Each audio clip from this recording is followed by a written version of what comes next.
کله چې د تورې شپې سیوری زموږ پر برخلیک خپور شو،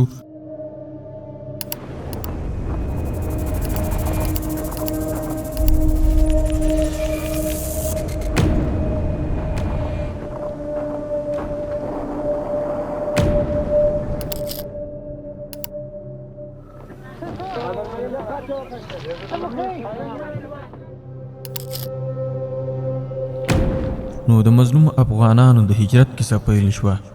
هیوادوال له وطنه ګاونډي هیواد ته د هجرت لپاره مجبور شول.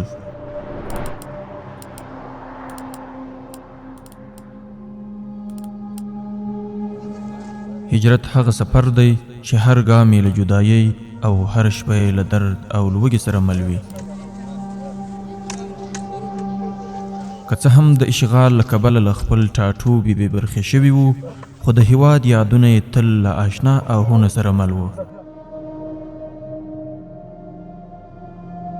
د اسلامي نظام تر سیوري لاندې د هیواد د مینې جذبه بیا را ژوندۍ شوې.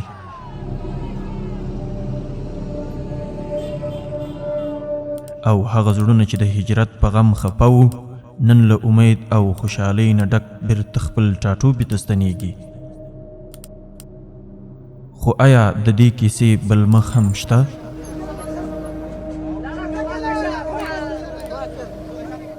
هغه مخ چې د انساني حقونو تر پښو لاندې کېدل، اجباري شړل او د ماشومتوب له خوږو خوبونو بې برخې کېدل بیانوي. راځئ د خپلو ورونو او خویندو دا کیسه واورو چې د خپلې خاورې لور ته د امید او ژوند په تمه روان دي. چاپېریال راشه ګلاب ګلاب مهاجره، له افغان چاپېریال راشه ګلاب ګلاب مهاجره. هو، د اسلامي ملي اردو سرتیري د خپل ولس د عزت استقبال ته د زړه له کومې ولاړ دي، نه د تشریفاتو لپاره بلکې د خپل ایمان او مسؤلیت له مخې.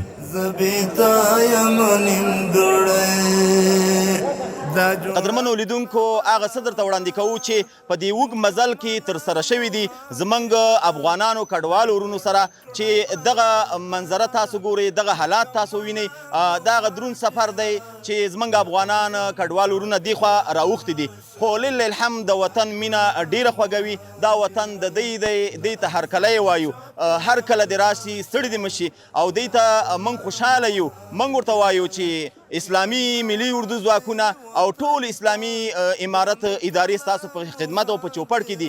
دلته عمري کمپ جوړ شوی دی چې په دغه عمري کمپ کې د دې افغان کډوالو دپاره مختلفو برخو کې خدمات ترسره کیږي. که هغه دلته اسلامي اردو دی یا نور امنیتي ځواکونه دي، نور ادارات دي، ټول د خپلو افغانانو په خدمات کې بوخت دي، دې ته خدمات ترسره کوي. د دې دپاره کمیټې دلته جوړې شوي دي، د دې د انتقال لپاره نظامي وسایط مقرر شوي دي چې د دې به انتقالۍ په دې کې اسلامي ځواکونه، اسلامي ملي اردو ځواکونه او نور ارګانونو سره په همکارۍ دی معذب سوي ټول مسؤلین معذب دي تر څو خپل افغانانو کډوالو ته خدمات ترسره کړي.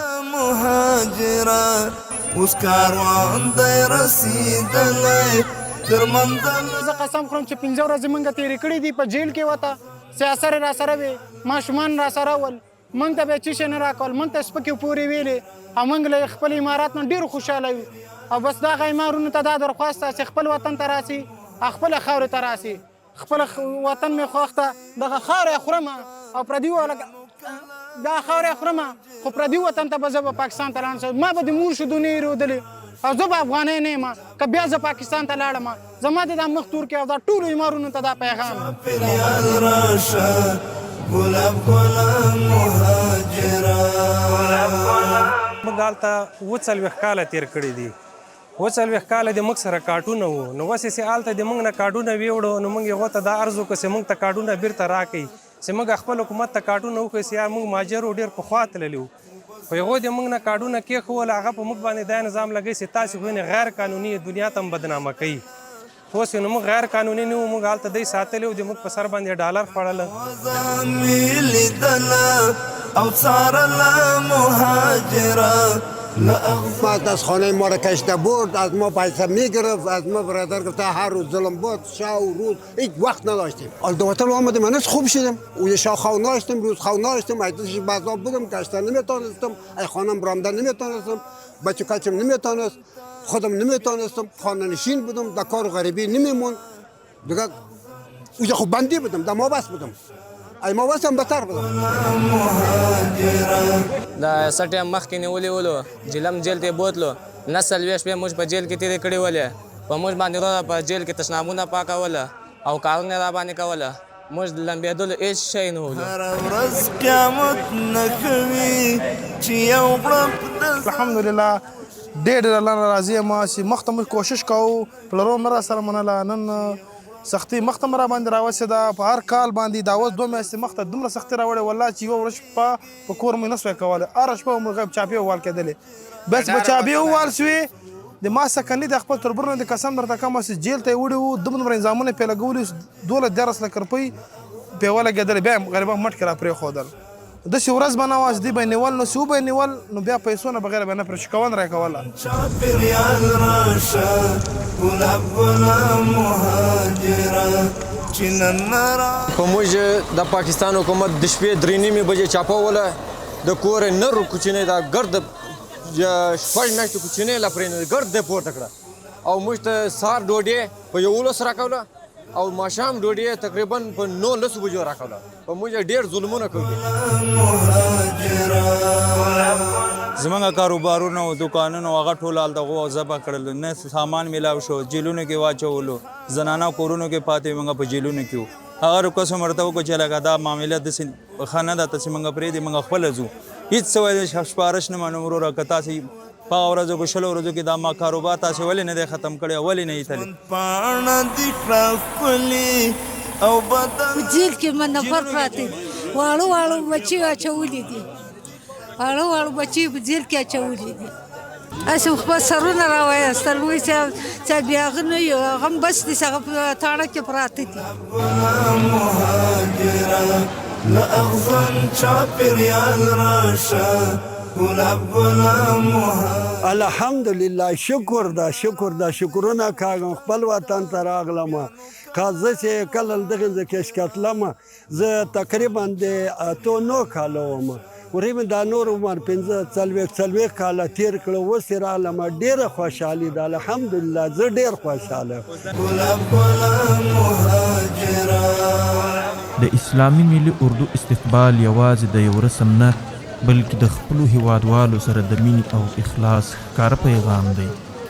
الحمدلله د خوشحالۍ ځای دی چې هغه کډوال ورونه چې په ګاونډي هیواد کې ژوند کوو د هغې له خوا نه ظلم او زیاتی پې کېده چې لله الحمه دی دې خواته خپل وطن او ګران هیواد وطن ته په را روانېدلو دي را روان دي. د ملي دفاع وزارت ځوان وزیر مولوي محمد یعقوب مجاهد په ځانګړي امر په ختیځ زون کې د 201 خالد بن ولید رضی الله تعالی عنه قل اردو قومندان مولوي عبدالصبور عبدالجانا په هلو ځلو سره د دې دپاره دغه وسایط برابر شوي دي چې دی په دې کې کینول کېږي ښه په درون استقبال سره د ملي دفاع وزارت ټول منصوبین هغه د دې دپاره ښه درون استقبال کوي او هلته ورته د دې دپاره کم جوړ شوی دی چې هلته دی خوندي کېږي.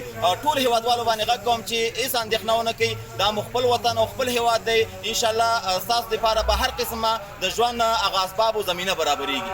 ته په بل وطن نیمګړی زه بې تا یم نیمګړی ته په بل وطن نیمګړی زه بې تا یم نیمګړی دا جوړه کړه برابره مکمله مهاجره دا جوړه کړه برابره مکمله مهاجره له اغزن چاپېریال راشه ګلاب ګله مهاجره له اغزن چاپېریال راشه ګلاب ګله مهاجره چې نن راځي وطن ته بیا نو کله مهاجره له اغزن چاپېریال راشه ګلاب ګله مهاجره له اغزن چاپېریال راشه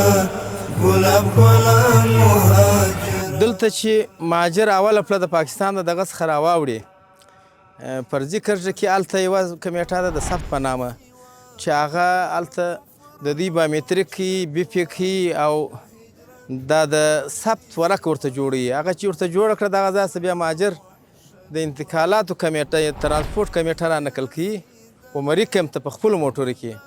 دلته چې را نقل شوله هغه یې دا کرایه بیا تر دغه پورې پر غاړه اخلي تر خپل ولایت و تر خپل وطنه پورې. او دلته بیا بل خدمت د دې چې دی هغه د مخابرات وزارت د خوا څخه دغه راغوښتل سوي دي دا سیم کارټونه چې ورکوي دا 5-6 شبکې دي هغه سیم کارټ ورکوي. تر دغه وروسته بیا خدمات والا کمیټه ده هغه د خوراک او څښاک دا شیان ورته برابروي او فرش و ظرف ورته برابروي د برق سیستم ورته برابروي د روغتیا سیستم ورته برابروي او د اسکاني موقت کمیټه چې ده هغه بیا دغه ورته برابروي. دا خیمې او کم جوړونه تعمیراتي بناوي لکه کمیټو ته تعمیرونه جوړول امنیتي پوستو ته تعمیرونه جوړول مهاجرینو ته تعمیرونه جوړول یا د خیریه بنسټونو په واسطه یا د اسلامي امارت په واسطه هغه بیا د اسکاني موقت پر غاړه دي. نور خدمات هم دغه لسته د اسکاني موقت له. او بله کمیټه چې د مالی ده هغه بیا په اخري کې پیسې ورکوي هغه د 6,000 څخه نیولې تر 10,000 پورې هغه افرادو ته بیا ګوري. دا بیا د اسلامي امارت د خوا څخه دا پیسې ورکول کېږي. او د موسسو د خوا څخه IOM کمیټه ده هغه د 15,000 څخه نیولې تر 10,000 پورې دغه یې ورکول یې شپږ ورځې معطل کړي وې نن یې بیا شروع کړي. امنیتي کمیټه موږ دلته لرو چې د ټول کیمپ او د ټولو کمیټو امنیت یې پر غاړه اخیستی دی. هغه دلته وجود لري چې څونه نفر یې وي هغه د وزارت دفاع څخه ورکول کېږي. که د نورو وزارتو څخه ضرورت یې لکه وزارت داخله او استخبارات د هغو نفر هم راغواړي او هغه تر ټولو ښه خوندور خدمت کوي. او زده کړې والا مجاهدین یې راوستلي چې د مجاهدینو سره او د کمیټو والا سره د مهاجرینو سره دا ښه وضعیت کوي چې هغه ټول ځینې خوشحاله وي او موږ هم ځینې خوشحاله یو. او نور خدمات بیا دلته د دغه کمیټه شته د عامه پوهاوي کمیټه شته او د اطلاعاتو امر بالمعروف کمیټه شته چې هغه د مختلفو وزارتو څخه جوړې دي. هغه هم خپل خدمات دلته وړاندې کوي په مختلفو برخو کې. او بعضې نورې کمیټې دي هغه ګای وخت ضرورت پېښ شي خدماتو ته حاضرې شي که ضرورت نه وي نو بیا نه وي. دا مهاجرینو ته دا ډاډ ورکوو چې راسي خپل ملت ته راسي که څه هم هلته ته 10 ډوډۍ رسېږي دلته 2 ډوډۍ رسېږي لا په دې دوه باید قناعت وکړي ځکه عزت خو به مو خوندي څوک به مو بې عزتي نه کوي. او پر هیوادوالو پر موسسو پر تجارانو پر نورو ارګانو باندې دا غږ کوو چې د دې سره دې همکاري وکړي. او اسلامي امارت خو دا ژمنه کړې ده چې موږ هم ځمکې ورکوو او د سرایو دپاره تصمیم لرو چې هغه ورکوو. نورې همکارۍ چې دې د تجارت په باره کې او د بل شي په باره کې هغه اسانتیاوې هم ورته برابروو. په خپل خوږ وطن کې خان یې خو پردي وطن کې هیڅ یې په خپل خوږ وطن کې خان یې خو پردي وطن کې هیڅ یې د ژوند پاڼه دې کړه ښکلې او بدله مهاجره د ژوند پاڼه دې کړه ښکلې او بدله مهاجره الحمدلله زمونږ د لوی تحرکات ترانسپورت دغه موټر چې کوم را رسېدلي دي په تعداد د 15 ارادې انټرنیشنل او لارۍ ټیلر دا را رسېدلي دي. او نور که چېرته د وزارت له طرف نه په موږ باندې امر وشي انشاءالله العزیز لوی تحرکات ترانسپورت دې ته آمده 100 یا 200 یا 250 موټر هم انشاءالله موږ هلته آمده او چمتو لرو ورته. ابوالفضل دیم زمونږ دا فلان ده که چېرته په موږ باندې د کم له طرف نه د انتقال د کډوالو مثال ولایتو ته موږ هم ورته چمتو یو. او فی الحال چې کوم اراده انټرنیشنل دي 15 ارادې انټرنیشنل چې د هغه نه هغه راوړي د 0 نقطې نه د کم ته انشاءالله موږ هر قسم خدمت ته لوی تحرکات ترانسپورت آماده ده. څه رقم انشاءالله مشکل او هغه خدمت یې موږ ترسره کوو. زه وهمه درته چیغې له کابله مهاجره زه وهمه درته چیغې لكعبل مهاجرة لأغصن شابر يا الرشا ولبلا مهاجرة لأغصن شابر يا الرشا ولبلا مهاجرة دلته ګاډي راځي د چک نه موږ ګاډي چکوو د چک نه بعد بیا موږ خوشی کوو موږ دلته ملتي ځواکونه په هر ځای کې شتون لري او موږ ته د ټولو دغو هېوادوالو ته ډاډ ورکوو چې انشاءالله دلته امنیت برقراره دی هېڅ خطر انشاءالله نشته قدرمنو لیدونکو دا هغه قصه وه چې کله زموږ افغان کډوال ورونه د پاکستان په ګېټ به راواوښتل هلته به د ثبت پروسه یې راشروع سوه عمري کمپ ته به داخل سل دلته به یې خدمات ترسره سول او دغه بیا اخري خروجي لاره دی امارت اسلامي ټول ارګانونه بالخصوص اسلامي ملي اردو د دغه هیوادوالو د امنیت تامینولو سربیره د دوی په خدماتو کې او د دوی په چوپړ کې دي همیشه د خپلو مشرانو اطاعت کوي او غواړي چې خپلو هیوادوالو ته په هر حالاتو کې دوی چمتو ودرېږي او د دوی خدمات ترسره کړي تر څو مو هیوادوال په ارامه فضا کې خپل ژوند ترسره کړي اسلامي ملي اردو د دې هیوادوالو بچیان دي او په عقیدوي او فکري روحیه باندې تربیه شوي دي او د ژوند تر اخري سلګۍ پورې به د هیوادوالو په چوپړ کې وي